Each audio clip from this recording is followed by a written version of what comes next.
Good morning. Today we look at the third chapter of the book of James. And this chapter starts out with a warning for teachers. And when he's talking about teachers, he isn't specifically meaning school teachers or that kind of teacher, but he's referring more to teachers about God. The people like himself, people like Paul, people who are leading the congregations. Although the words are, I think, good for any and all of us to hear.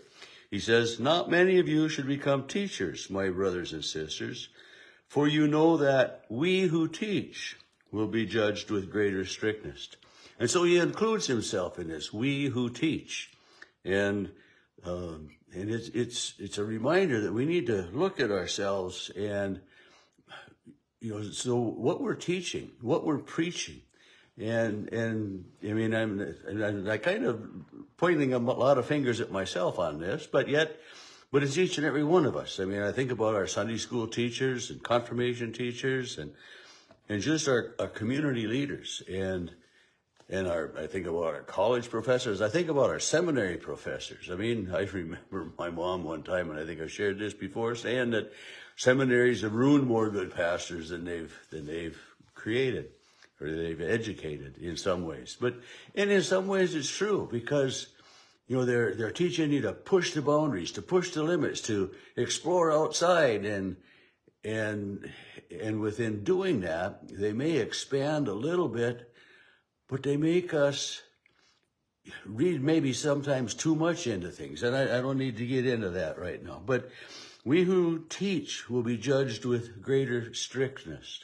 So if we as church leaders, we're just going to use it that way, we as church leaders teach the people something that's false, something that's not in the Bible, and if we embrace the new age of thinking that we can't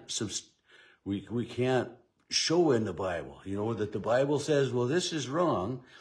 But if we as teachers, as church leaders, as the church itself organized, start teaching things that aren't in the Bible, we're going to be judged with greater strictness. We need to focus on teaching the love of God, teaching the love of Christ, teaching that Christ died for all people, but not to preach and teach that, sin is okay. I mean, that's just not what the Bible says. We are to do our best that way.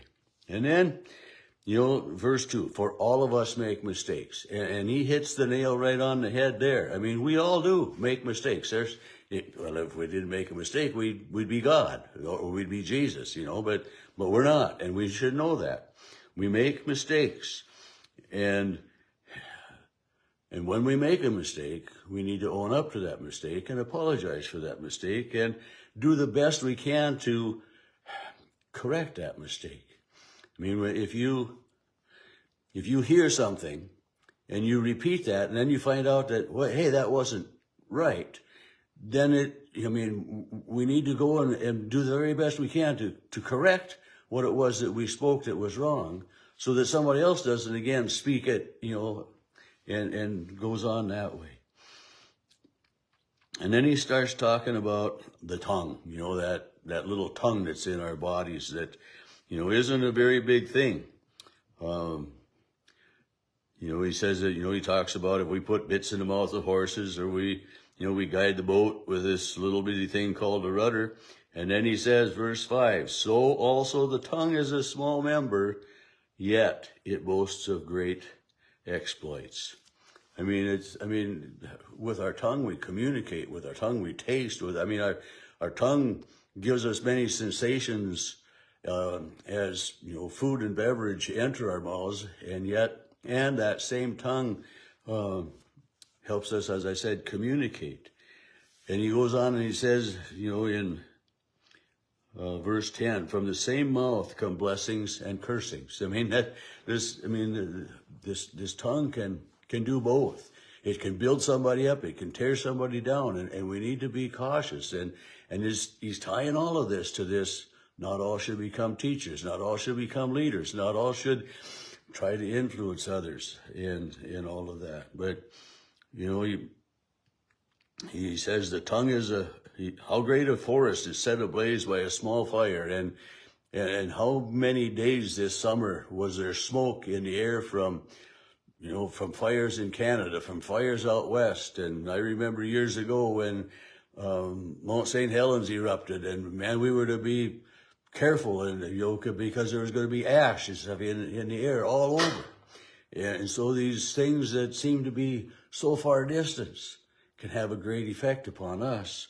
And we know that, forest fires sometimes can be set by just, a careless campfire, a careless cigarette tossed out, or, so many different, with lightning strikes as well. Sometimes they're natural, but many times it begins small. And this is with our tongues. We can start out with something small, and pretty quick it gets bigger. It's kind of like that fish that, keeps growing. And, something small can grow into something big. And if something improper or incorrect is said, it can get taken out of proportion. The tongue is a fire. The tongue is placed among our members as a word of iniquity. It stains the whole body, sets on fire the cycle of nature. He's cautioning us, warning us to be careful of how we speak and how we teach and what it is that we do. He says the tongue is a restless evil, full of deadly poison. With it we bless the Lord and Father, and with it we curse those who are made in the likeness of God. And then, as I just quoted, from that same mouth comes blessing and cursing from verse 10. This little bitty tongue that's in our mouths can do so much good, or it can inflict so much harm. So we need to really be aware. And then he compares the tongue to does a spring pour forth from the same opening fresh water and brackish water? No. A spring is either good water or brackish water, salty water. If you drill a well, you've either got good tasting water or you got salty water. And it's, if it's salty, it's most likely not going to change anytime in the future. And then he says, can the fig tree yield olives or a grapevine yield figs? No, it just can't be. And our tongue is so different than so much, because our tongue can do good and our tongue can do harm. Verse 13, he says, who is wise and understanding among you? Show by your good life that your works are done with gentleness born of wisdom. But if you have bitter envy and selfish ambition in your hearts, do not be boastful and false to the truth. So I like it. He says if you have bitter envy and selfish ambition in your hearts, that's not good. In 1 Thessalonians 3, verse 13, Paul wrote, and may he, God, strengthen your hearts in holiness. Your heart. Strengthen your heart in holiness, rather than have a heart that is full of bitter envy and selfish ambition. He says in verse 17, the wisdom from above is pure, peaceable, gentle, willing to yield, full of mercy and good fruits, without a trace of partiality or hypocrisy. And again, going back to some of the fruits of the Spirit that Paul wrote of in Galatians. And I think about that, that this is the way our speech should be. This is the way our thoughts should be. Just listen to these again. It's pure, peaceable, gentle, willing to yield, full of mercy, full of good fruits. So James started this chapter with, not all of us should become teachers, because we who are teachers will be judged more harshly. And so this is who we should be, rather than that tongue that's waggling off, rather than teaching falseness. We should be showing and teaching this pure and peaceable, gentleness. And this is so hard because we all make mistakes. we all say something improper once in a while. Sometimes thinking we're saying something helpful can be harmful. So we need to be careful of this little thing that wiggles around in our mouth, of what words come out of our mouths. And what words come out of our mouths are shaped mostly by what's in our minds. And if we have God in our hearts and in our minds, then we will also have God in our tongue and in our speech and in our way of life.